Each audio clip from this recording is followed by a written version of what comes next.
معزز ناظرین و حاضرین، آج میں آپ کے لیے ایک منفرد اور دلچسپ ٹاپک لے کے آئی ہوں جس میں آپ اپنی حد العزیز شہزادی ڈیانا کی زندگی کے وہ راز جان پائیں گے جن کے بارے میں آپ پہلے یقیناً نا واقف رہے ہوں گے۔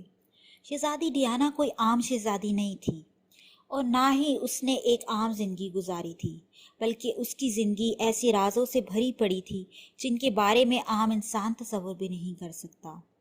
آج میں آپ کو شہزادی ڈیانا کی زندگی میں پیش آنے والے حقائق کے بارے میں تفصیل سے بتاؤں گی۔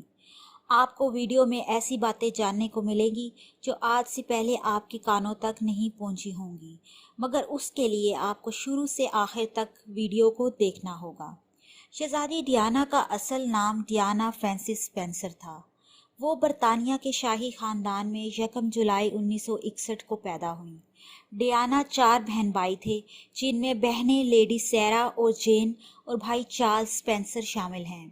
ڈیانا بہنوں میں سب سے چھوٹی تھی اور بچپن میں پڑھائی میں کچھ زیادہ اچھی نہیں تھی۔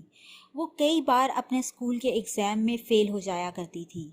16 سال کی ہوئی تو اسکول چھوڑ دیا اور بہت سی غیر نصابی سرگرمیوں میں حصہ لینا شروع کیا، جیسا کہ سوئمنگ، ڈائیونگ، اسکیئنگ اور بیلے ڈانسنگ۔ ڈیانا نے اس وقت ایک ٹیچر اسسٹنٹ کے طور پر بھی اسکول میں کام شروع کیا۔ وہ صرف 16 برس کی تھی جب اس کی بڑی بہن لیڈی سیرا اسپینسر اور پرنس چارلز کا افیئر چل پڑا۔ اسی افیئر کے دوران ہی اس کی ملاقات اپنے مستقبل کے شوہر سے بھی ہو گئی، جو اس وقت اس کی بجائے اس کی بہن کا محبوب تھا۔ لیکن یہ افیئر زیادہ عرصہ نہ چل سکا اور پرنس فلپ کے مشورہ دینے پر چارلز نے ڈیانا کو ڈیٹ کرنا شروع کر دیا۔ 24 فروری 1981 کو دونوں کی منگنی ہو گئی۔ ڈیانا اور چارلز کا جوڑا دنیا بھر میں کافی سراہا گیا کیونکہ شہزادی بے حد حسین اور خوش مزاج دکھتی تھی اور ان دونوں کی جوڑی دکھنے میں بھی کافی اچھی معلوم ہوتی تھی۔ اسی سال ان دونوں نے شادی بھی کر لی اور ڈیانا پرنسس آف ویلز بن گئی۔ شادی کے شروع کے ہی سالوں میں خدا نے ان کو 2 بیٹوں ولیم اور ہیری سے نواز دیا۔ بظاہر تو سب کچھ بہت خوبصورت دکھ رہا تھا، مگر حقیقت اس کے بالکل برعکس تھی۔ پرنس چارلز شادی سے پہلے سے ہی ایک اور خاتون کیمیلا پارکر کے پیار میں گرفتار تھا۔ وہ ڈیانا کو پسند نہیں کرتا تھا اور اپنی ہی بیوی کے لوگوں میں بہت زیادہ مشہور اور ہر دل عزیز ہونا اس کو بالکل نہیں بھاتا تھا۔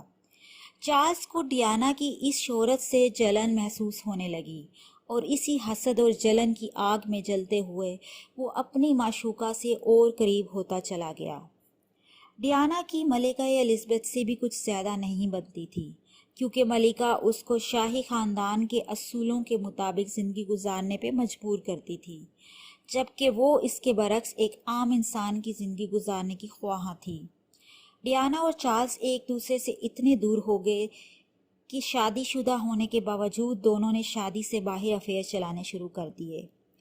ڈیانا کا پہلا افیئر اپنے باڈی گارڈ بیری منیکی سے 1985 میں چلا، جس کی ایک روڈ ایکسیڈنٹ میں 1987 میں موت واقع ہو گئی۔ اس کے بعد اس کا افیئر اپنے مینیجر جیمز ہیویٹ سے چلا، جس کے بارے میں کہا جاتا ہے کہ پرنس ہیری اس کا بیٹا ہے، کیونکہ وہ بھی اس کی طرح سرخ رنگ کے بال رکھتا تھا۔ مگر ڈیانا نے اس کی تردید اس طرح کی کہ اس نے خود اپنے اس افیئر کے بارے میں میڈیا کو بتایا کہ یہ افیئر 1986 میں شروع ہوا تھا، جبکہ پرنس ہیری کی پیدائش 1984 کی ہے۔ اس افیئر کے ختم ہونے کے بعد ڈیانا کا افیئر جیمز گلبے نامی ایک کار سیلز مین سے چلا۔ اولیور اور جو کہ ایک اسلامک آرٹ ڈیلر تھا، وہ بھی اس فہرست میں شامل ہوتا ہے۔ ڈیانا کے افیئر کی لسٹ کافی لمبی ہے، یہاں میں ان میں سے کچھ کے نام کا ہی ذکر کروں گی، جیسا کہ تھیوڈر فوسٹمین، جان کینیڈی جونیئر، ول کارلنگ، بائرن ایڈمز، ڈاکٹر حسنات خان، اور سب سے آخر میں نام آتا ہے ڈوڈی الفائد کا، جس کے ساتھ کار میں سفر کے دوران ہی کار حادثہ میں دونوں کی جان چلی گئی۔ اس وقت شہزادی ڈیانا صرف 36 برس کی تھی۔ شہزادہ چارلز اور شہزادی ڈیانا شادی شدہ ہونے کے باوجود ایک دوسرے سے بالکل بے پرواہ ہو کر دوسرے لوگوں کے ساتھ افیئر رکھنے میں مصروف رہے۔ چارلز ویسے تو کیمیلا پارکر کے پیار میں گرفتار تھا، لیکن کچھ اور بھی ایسی خواتین اس کی زندگی میں شادی سے پہلے اور بعد میں آئیں جن کے بارے میں کہا جاتا ہے کہ چارلز کا ان کے ساتھ بھی رومانوی رشتہ رہ چکا تھا، مگر ان میں سے کچھ خواتین نے اس بات کی میڈیا کے سامنے تردید بھی کی کہ ایسا کچھ نہیں تھا۔ اس لسٹ میں جن خواتین کا نام آتا ہے ان میں Dale Tryon, Barbra Streisand, Susan George, Sabrina Guinness اور لیڈی جین ویلسلے شامل ہے۔ ڈیانا کے بارے میں کہا جاتا ہے کہ موت کے وقت وہ امید سے تھی اور ان کی کوکھ میں ڈوری الفائد کا بچہ پل رہا تھا، اور اسی وجہ سے شاہی خاندان نے ان کو مروا دیا۔ شاہی خاندان کے لیے یہ ذلت کی بات تھی کہ شاہی خاندان کے ولی عہد کی سابقہ بیوی ایک مسلم بچے کو جنم دے۔ ڈیانا کی موت کے بعد دنیا بھر میں اس کی موت کا سوگ منایا گیا اور آج تک اس کو ایک نرم دل شہزادی کے طور پر یاد کیا جاتا ہے۔ ڈیانا نے دنیا بھر میں کافی خیراتی اداروں کے لیے کام کیا اور غریب، مفلس اور بیمار لوگوں کی مدد بھی کی۔ ڈیانا نے خاص طور پر ایڈز کے مریضوں کی فلاح کے لیے بہت کام کیا اور 1987 میں لنڈن مڈل سیکس ہاسپٹل کے پہلے ایڈز وارڈ کا افتتاح بھی کیا۔ ڈیانا نے پاکستان آ کر عمران خان کے کینسر ہاسپٹل کے لیے بھی فنڈز جمع کیے۔